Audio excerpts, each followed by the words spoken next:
We've all heard those spooky stories about the night shift, right? But what is it exactly that makes them so uniquely terrifying?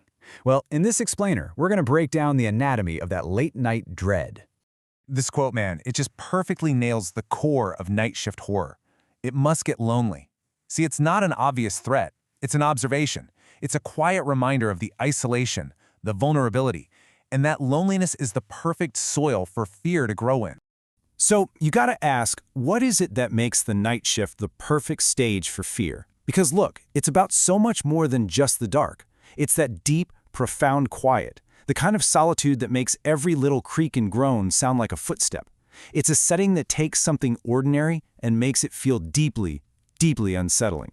To really see how this works, let's dive into our first case study, the Phantom Guest. This is a story of a hotel clerk's bizarre encounter with a man who checked in but was never really there at all. So it all starts out as a totally routine late-night check-in. A man comes in, asks for a room, pays with a card. But then there's this one small off-key detail. He holds his stare for just a second too long. It's not aggressive, not really, but it's that first little signal that something isn't quite right. Now, notice how the tension builds here. This isn't some sudden jump scare. No, it's a slow burn over hours. It starts out just bizarre. Who stares at a blank TV for an hour? Then it escalates to menacing as he starts wandering the halls and just watching another guest's door. The clerk, his gut just screaming that something is off, decides to check the system. And this is the first crack in reality. He searches for the man's name, the room number, and there is no record of the check-in at all. So he thinks, okay, maybe it's just a system glitch, right? So he checks the payment system. He remembers swiping the card, he heard the beep, but when he looks, 0 transactions, nothing. The payment never actually happened. And this is the moment that confusion really turns into genuine fear. The clerk checks the log for the key card he gave the man. The system shows 0 attempts to open the door to room 214. The guy never even went to his room. So, here's the crucial point. This man wasn't just a strange guest. He was an intruder. He successfully faked his way into a secure building, hiding in plain sight by just pretending to be someone he wasn't. And his real purpose for being there? Completely unknown. That story really gives us a perfect blueprint. From it, we can actually dissect this kind of night shift horror into 3 core elements that work together to create that chilling feeling of dread.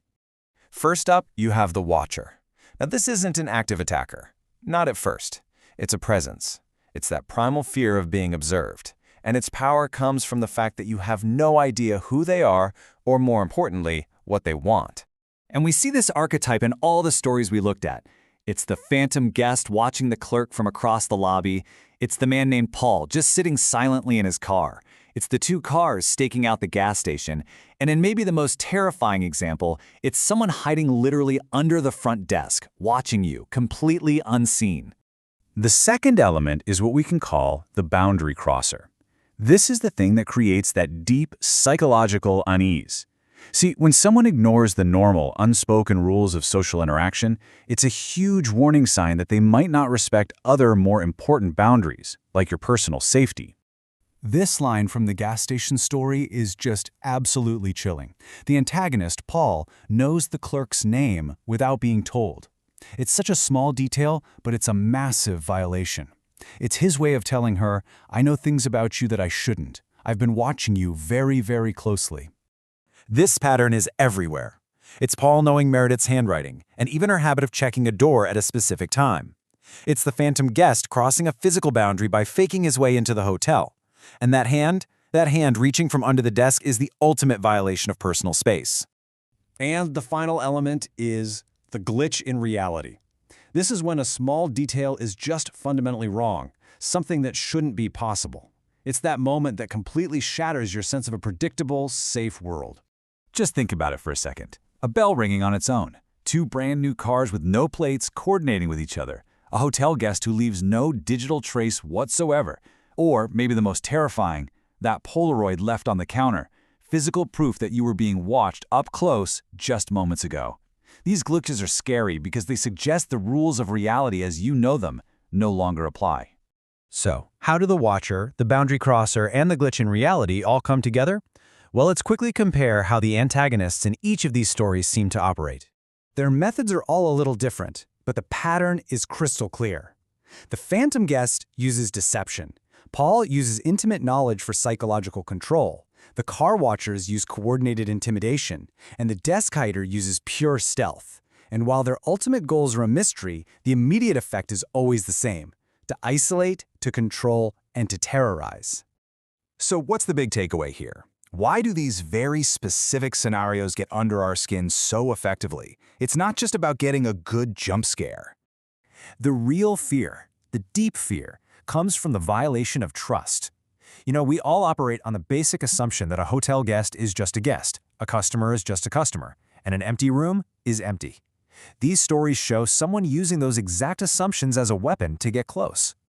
And this is really the core of it all. The horror isn't some supernatural monster. It's a human being who has quietly decided to stop playing by the rules that keep all of us safe.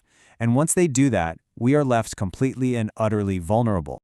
And it all leaves us with one last, really unsettling question. In all of these stories, the victim felt something was wrong long before the real threat became clear. Their intuition was screaming at them. In a world where the rules can be broken at any time, that gut feeling might just be the only defense we truly have.